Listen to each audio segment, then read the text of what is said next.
bonjour Bachir. na nga def. maa ngi fi. naka suba si. sant mbaa noppalu nga bu baax rek. c'est bien ça ay congé dafa baax de. ah yal na yàlla duñu ko may chaque 1 mois ndeysaan. chaque 2 semaines ouais pourquoi pas waaye gis nga ni mu gaawee jeex. bon mais man yokk naa dolli naa c'est encore une semaine. kon noppalu nga bu baax. alors on parle de quoi tout à l'heure wax naa ko sànq livre photographie entre autres. waaw maa ngi nuyu ñëpp. ñu ngi seetaan di leen nuyu yéen tamit di leen baalu àq on s'est pas vu depuis ah. di baalu àq ñu ngi seetaan aussi. et comme tous les mardis on va parler de culture tey nag photographie laa jël ah ak Mama Kassé parce que dañ ko doon rendre hommage ci benn exposition foofule ca Espagne. donc ma dellu siwaat tuuti ci moom ci beneen hommage boo xamante ne professeur Kalidou Kassé mi ngi ko doon def ci moom ci Mama Kassé. ñu seetaan et ñu dellu siwaat. Geste délicat du poignet, robe somptueuse, et au milieu de tous ces raffinements, une bouille presque enfantine, au beau regard un peu las.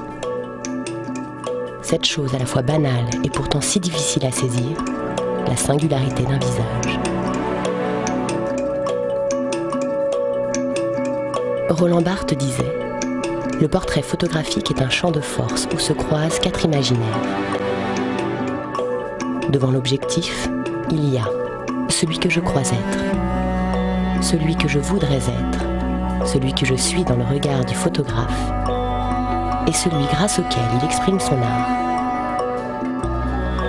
Cette femme, au visage orné d'appareils luxueux, nous pouvons nous demander qui est-elle, mais aussi qui voudrait-elle être, et surtout qui la regarde et semble la voir mieux que quiconque.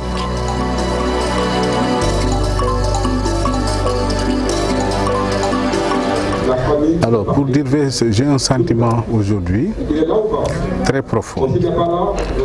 Non seulement très profond, mais un sentiment de mémoire familiale, pour sentir des choses aujourd'hui qui ont interpellé ma conscience.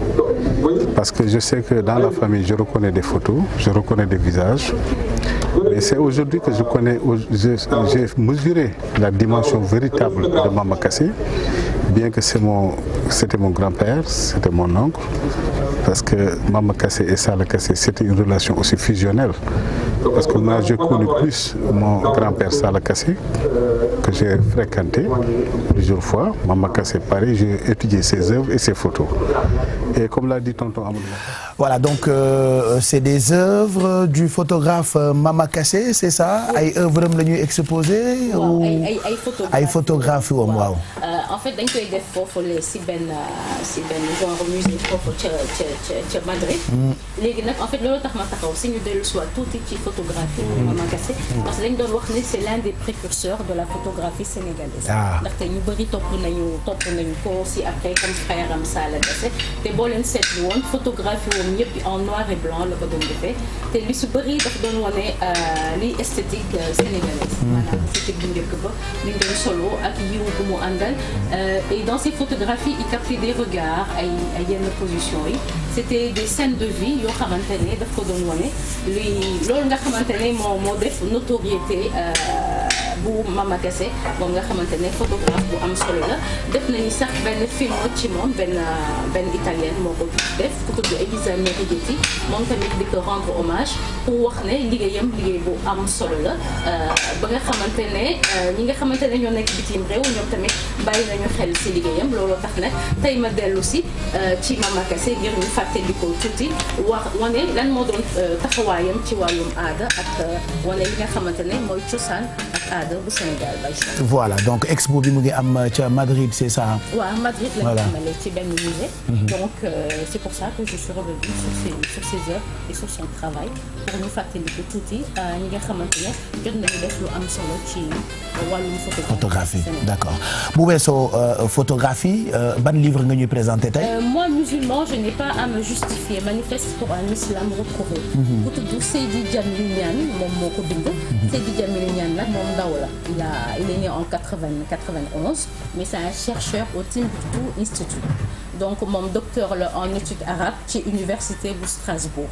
donc nag nee na lan moo tax mu bind téere bi muy ginnaaw attaque bi nga xamante ne amoon na foofule ca Bataclan 14 novembre 2015 nee na bi attaque bi amee en général bu amoon yenn attaque terroriste yi ay xaritam dañ ko doon laaj qu'en penses-tu lan nga xalaat ci li nga xamante ne moom la musulman yi di def ci yenn attaque terroriste yi mais nee na bi attaque u Bataclan bi amee xaritam yi tubaab yi dañ ko ne qu'avez-vous fait encore maanaam daal dañu jël musulman yëpp def leen ci benn sac et voilà et à ce moment il s'est dit faut que je parle faut que ma won leen ne que déjà ñi def attaque bi bokkuñoo musulman yi li ñuy prôné comme valeur que l'islam c'est un islam de paix loolu kese lay véhiculer donc il s'est dit il va écrire wane islam lan la wax ci wàllum conquête ci wàllum jihad ci wàllum lan mooy valeur yi nga xamante ne moom la islam di prôné donc il a écrit ce livre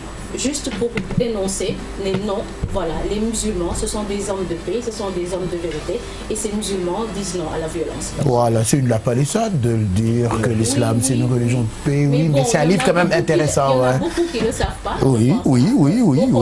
tubaab bi defe naa ne ñoom boo déggee si yenn seen yenn intellectuels yi ñuy wax defe naa ne je pense qu'il a bien fait d'écrire ce livre. Voilà. pour ñenn ñi nga xamante ne soxla nañ ko pas pour ñun ñi nga xamante ne lan mooy islam. xam nañ. Voilà donc moom nu mu tudd nga ni. Seydi Djamil. C'est un jeune, il est 91. Ah oui. Et il a fait son livre pour parler islam. Bon ben c'est cool. Yàlla baax na. Aujourd'hui je te laisse la nom d'Albufra.